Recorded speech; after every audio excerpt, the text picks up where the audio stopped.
Prescott is coming off a monster game where he passed for 450 yards to go along with 4 total touchdowns. But he will have plenty on his plate as he goes head-to-head with Russell Wilson.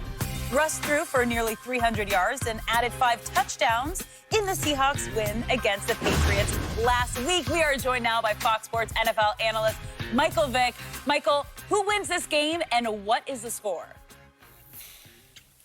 I think Dallas wins 20-17. I give them the 3-point edge. I think they find a way to win. It was a signature win last week, and what a win like that will do for you, especially as a quarterback for Dak Prescott, it gives you all the confidence in the world. In 2010, we had the miracle in the Meadowlands to come from behind win over the Giants. You couldn't tell me that we wasn't going to win the next 3 or 4 games that we had on the schedule, regardless of who it was. And when you have a signature win like that, a big win, like it does everything for the morale of the team. It does everything for your confidence. And, you know, they don't have to worry about the 12th man. You don't have to worry about crowd noise.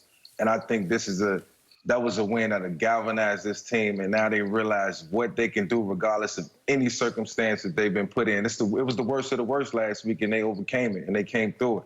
And while I do think Russell Wilson is at the top of his game, you know, I still think the Seattle Seahawks end up 13-3, 12-4 this season. But I think they're going to have to chalk this one up because Dallas is riding high.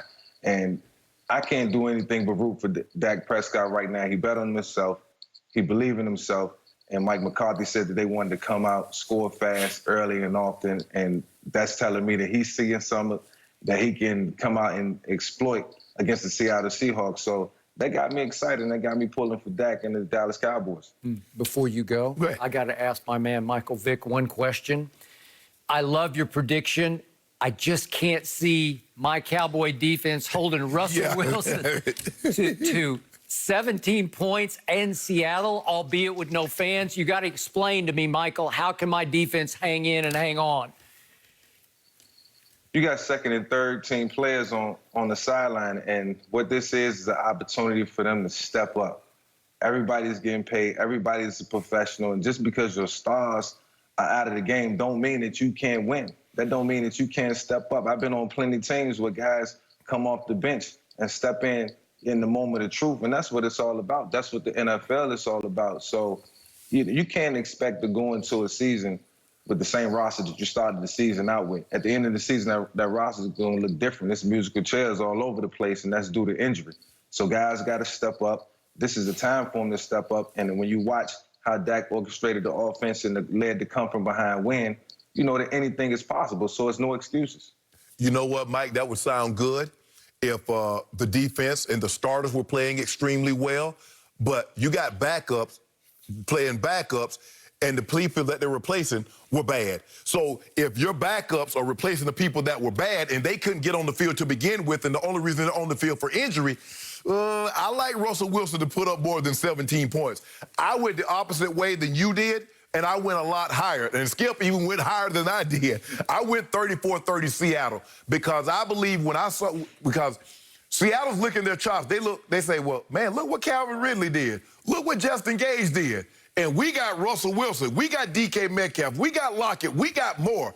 We feel we have comparable receivers because Julio was injured. So they didn't even get the full complement of Julio last week, the Cowboys didn't, because of Julio's injury. I like what Russ is playing out of his mind. Russ has always been good, and it's beyond me that Russ has never received an MVP vote, Skip.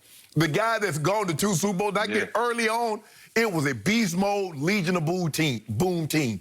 But the last 3-4 years, it has not been a beast mode and a Legion of Boom team. It's been a Russell Wilson, go out there, hey, Russ, make it happen. What's the play? I don't know, just make it happen. And he's pirouetting and he's running from sideline to sideline and throwing touchdowns. I believe he has that type of game. I believe he pulls it out late because, hey, no lead is safe with this kid either. I believe he pulls it out late. I'm going to go 34-30. Seattle wins a close one. So, Michael Vick, you echoed some sentiments expressed by my friend Michael Irvin that Shannon and I discussed earlier in the show. And the quotes were, Michael got pretty keyed up and fired up about the miracle he witnessed versus Atlanta this past Sunday. And he said, when you have a game like this, the aroma stays in your nostrils all year long. It can propel you to greater things. Well, you just discussed the miracle in the Meadowlands, which was, help me out, when it Deshaun returned the punt for a touchdown? Yeah, the punt return. Whew. And it was miraculous. And then you guys go on a tear after that. Well, this is a tall order here. It's Russell at Seattle. There's not going to be any fans, so you don't have the 12th man to have to deal with. But I'm with you in the sentiment of this is going to propel you into this game. My quarterback Sunday put on a passing clinic. He can't be much better than that. 450 yards. He didn't miss a throw all day. Shannon makes the point, and it's a valid one. Atlanta's laying back a little bit. You're up 29-10 at half. You're not pressing anymore. You're kind of trying to prevent things from happening. It's what's your phrase? Nothing cheap, nothing deep. Yep. Okay, I got it. But he just kept on keeping on. He was deadly accurate. He threw no interceptions, which usually in desperation you do. And all of a sudden you look up and he got the impossible break at the end and he closed the deal. I believe he can outgun Russell at Russell, and he's going to have to. I'm going high score. In fact, I'm going to duplicate the score of the miracle against Atlanta. I'm going 40-39 Cowboys just because it has the ring of truth to me. I like that, 40-39. And look, you know, the last time I looked at the Seattle Seahawks roster, I didn't see the Legion of Boom back there. So they can't get passed on. And, you know, I know Dak is feeling real good about, you know, what he did last week. And as a quarterback, when you complete that many passes and you have a come-from-behind win, you feel like it's no pass that you can't complete. Yeah. It's nothing that you can't do. It's the Superman mentality, and it's real. It exists. It exists deep down. As long as you believe that in your heart, anything is possible. Like I said, Russ is going to get his, but the Legion of Boom is not out there. So everything has to go right on both sides. I just think Dallas is going to ride them around, and they're going to go in, and they will knock the Seattle Seahawks off this week. I just got to say. Well, this was before your time, but Skip will remember this. And the Cowboys don't have the doomsday defense either. Well, do they not? My God. I mean, there's no Bob Lilly in there, right? There's no Randy White. Right. I'm looking for some Harvey guys. Look too tall. I want to see some guys step up and make a name for themselves. Right now, this is the moment. This is why you play the game. I mean, those guys got to wake up, you know, this Wednesday, Thursday, and Friday, like, I got an opportunity to go out and do something special. Let me make a contribution. Yeah. Well, speaking of Superman, all I know is that the Superman up in New England went to Seattle last Sunday night and almost threw for 400. Yeah.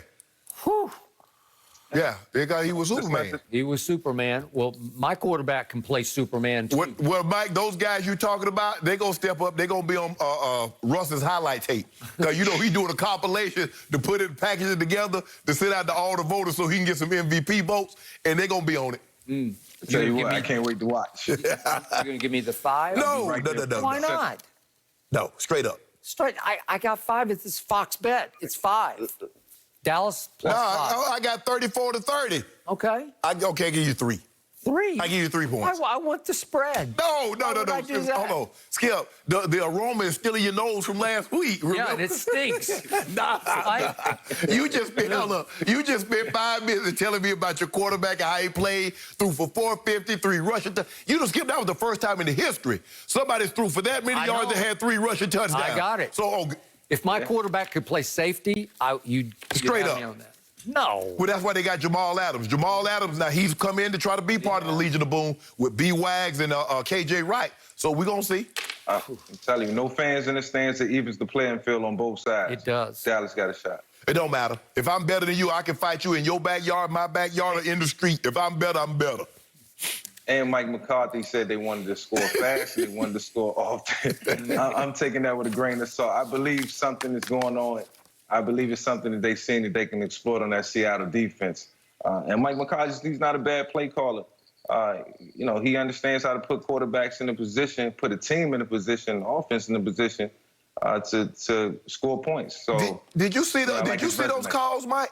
Did you see those calls that he was making going for it on 4th down? And you remember the last time they were in the championship game in Seattle? They did have a 14-point lead. Mike McCarthy was calling no plays, right? Was he calling those plays up there in Seattle when they went to Seattle last time? Okay. It was. That was a different day and time. Okay, my bad. So 2020. he owes, you know, like he's No, getting he some owes. revenge. Yeah, he need to call more plays like that. All right. Game of the week. Michael, thank you so much for joining us. And remember that this Cowboys-Seahawks game is one of our Super 6 matchups this week, so make sure you get your picks in before kickoff on Sunday for your chance at Terry Bradshaw's $250.